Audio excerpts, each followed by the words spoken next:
Bienvenue à notre exploration d'aujourd'hui. On se penche sur un sujet quand même délicat. Les benzodiazépines, on pense à Valium, Xanax, Ativan, Clonazepam, puis aussi les Z-drogues comme Ambien ou Lunesta, souvent données pour le sommeil. On va regarder ce que les sources disent sur les risques à long terme, un aspect qui est, disons, moins connu. Exactement. L'objectif, dans le fond, c'est de mieux comprendre les effets possibles de ces médicaments, même quand ils sont pris comme prescrits, là. On va faire la distinction super importante entre la dépendance physique puis ce qu'on appelle le trouble usage de substances, l'addiction, là, puis aussi comment on arrête ça sécuritairement si c'est ça qu'on veut faire. Oui, puis il y a une chance qui ressort vraiment des documents, c'est que la dépendance physique, l'adaptation du corps, tu sais, ça peut arriver en aussi peu que 14 jours si on en prend régulièrement. C'est fou quand même, pas l'addiction au sens comportemental, mais le corps, lui, il s'habitue vite. C'est exactement ça. Ces médicaments-là, ils agissent en augmentant l'effet du GABA. Le GABA, c'est notre neurotransmetteur qui met les freins dans le système nerveux. C'est ça qui donne l'effet calmant, ou qui relaxe les muscles, ou qui aide à dormir au début. Mais justement, jouer avec ce frein-là, ça semble pas sans conséquence. Les textes parlent des fins désirables même à la dose prescrite, la sédation, des trous de mémoire, puis même ce qui est paradoxal, une augmentation de l'anxiété sur le long terme. L'étude de l'Adri Heather Ashton au Royaume-Uni, elle est assez parlante là-dessus, non? Ah oui, tout à fait. Elle a vu des patients devenir plus anxieux, certains développaient même de l'agoraphobie, puis ça allait mieux après avoir arrêté le médicament, mais très, très graduellement. C'est lié directement à la dépendance physique puis à la tolérance. Le corps s'habitue, puis il a besoin du médicament juste pour fonctionner, mettons, normalement. Pratiquement tout le monde qui en prend chaque jour pendant plus d'un mois va développer ça. Ah ouais? Oui. Puis si on essaie de baisser la dose, là, les symptômes de sevrage embarquent. Mais c'est pas la même chose que l'addiction, là. Exact. C'est important de répéter ça. Les sources insistent là-dessus. La dépendance physique, c'est pas l'addiction avec les comportements compulsifs, la perte de contrôle, tout ça. D'ailleurs, une source américaine citait un chiffre comme quoi le vrai trouble d'usage, l'addiction au benzo, c'est assez rare, finalement, autour de 0,2 % des adultes. C'est un contraste frappant avec la vitesse de la dépendance physique. C'est un point crucial et souvent mal compris. La dépendance physique, c'est une réponse du corps attendue, tu sais. L'addiction, c'est un trouble du comportement, c'est plus complexe.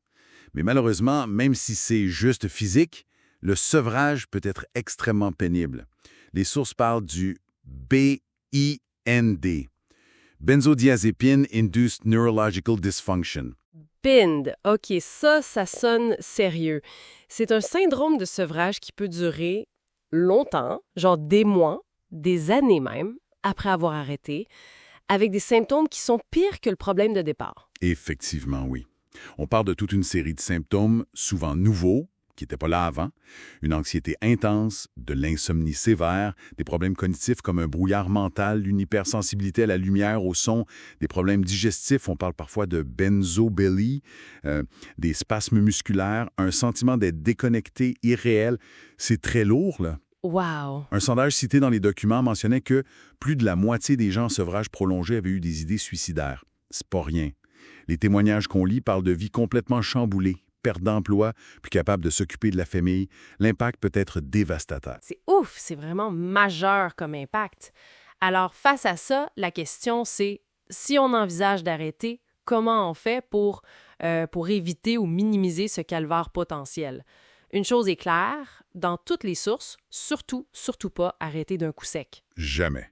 Non, ça c'est la règle d'or. La clé, c'est un sevrage qui est extrêmement lent, très progressif, adapté à chaque personne. Puis ça se fait en collaboration étroite avec le médecin, idéalement. Souvent, on recommande de réduire la dose actuelle de juste 5 à 10 puis d'attendre plusieurs semaines, des fois un mois, avant de rebaisser. C'est une approche hyperbolique qu'on appelle. Plus la dose est basse, plus les réductions sont petites en pourcentage. Parce que chaque petite baisse a plus d'impact rendu là. Puis il y a des méthodes concrètes, là, casser les comprimés, utiliser des balances de précision, passer à une forme liquide pour ajuster plus finement. Exact. Ou même le micro-taper, des mini-réductions chaque jour, là. L'important, c'est d'être constant, d'éviter les hauts et les bas, j'imagine.